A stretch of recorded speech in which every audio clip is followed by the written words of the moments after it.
Assalamualaikum warahmatullahi wabarakatuh. Saya akan menjawab pertanyaan-pertanyaan CGP ya di modul 2.2. Ya, ada 5 pertanyaan. Yang pertama, di dalam setiap pembelajaran apakah harus selalu memunculkan pembelajaran sosial emosional? Iya, harus.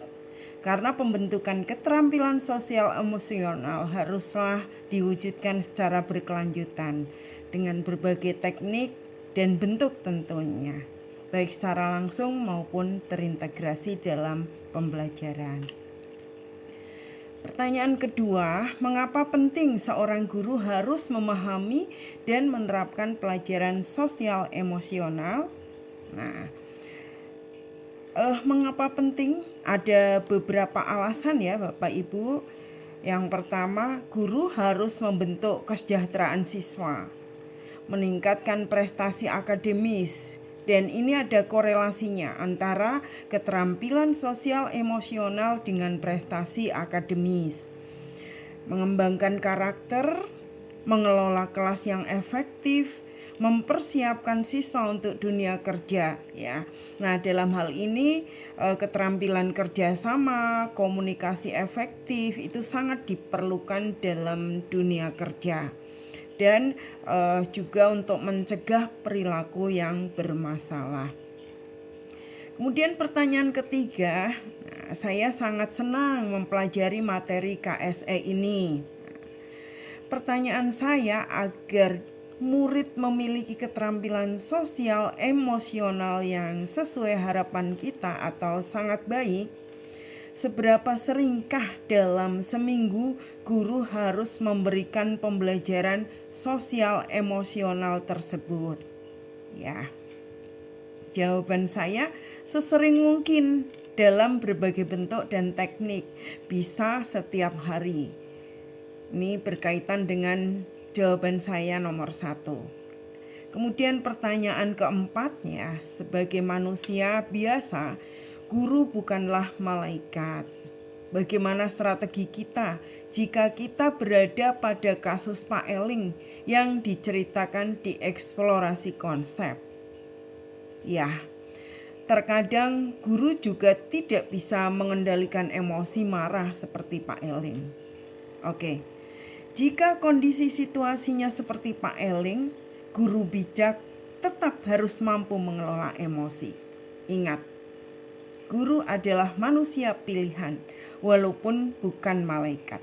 Nah, mari berlatihlah untuk menjadi manusia merdeka dalam arti pandai mengendalikan diri. Pertanyaan terakhir, bagaimana langkah untuk menerapkan 5 kompetensi pembelajaran sosial emosional untuk membentuk karakter siswa menjadi murid yang merdeka?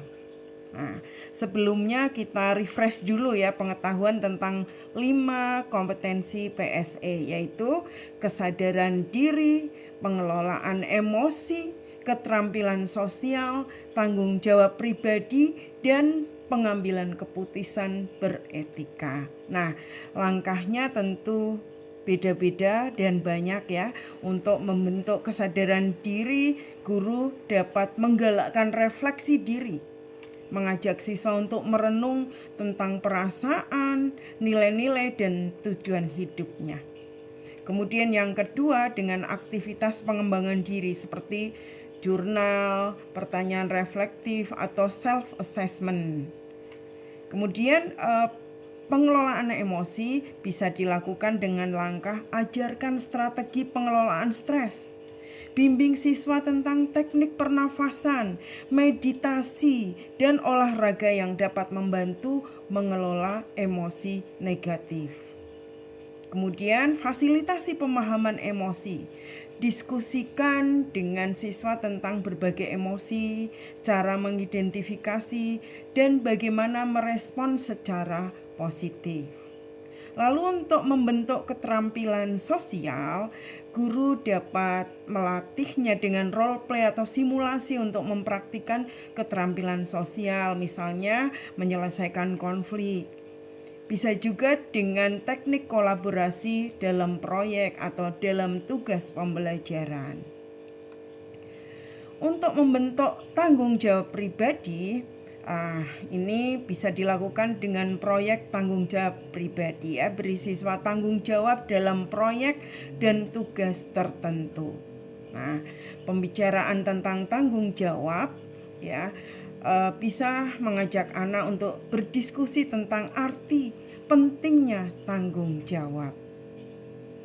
Kemudian yang untuk membentuk pengambilan keputusan yang beretika, guru bisa melakukannya dengan langkah diskusi tentang dilema etika. Kemudian simulasikan pengambilan keputusan untuk memutuskan dilema etika tersebut. Nah, itu kira-kira jawaban dari saya. Semoga bermanfaat. Terima kasih. Wassalamualaikum warahmatullahi wabarakatuh.